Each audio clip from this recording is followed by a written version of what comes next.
GIT ने मनफी प्रोपेगेंडे में मुलविस PTI के 25 अफराद को कल दोबारा तलब कर लिया। इससे पहले भी बैरिस्टर गौहर, रऊफ हसन, शाह फरमान GIT के सामने पेश हुए थे।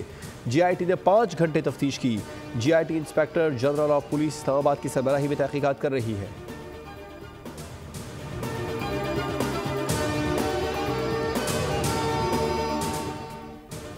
इस्लामाबाद में बारिश, अबरे करम बरसा, ऐसा बरसा कि मौसम ठंडा ठार कर दिया। इस्लामाबाद में दिन भर हल्की बारिश हुई, जिसके बाद तेज बारिश ने जल थल एक कर दिया।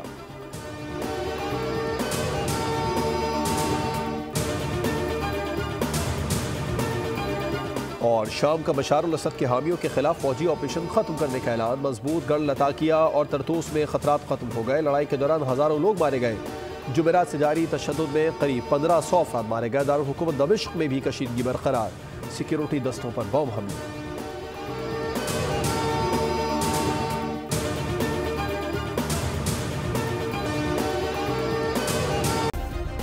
सब्सक्राइब करें और बेल दबाएं ताकि कोई खबर रह न जाए।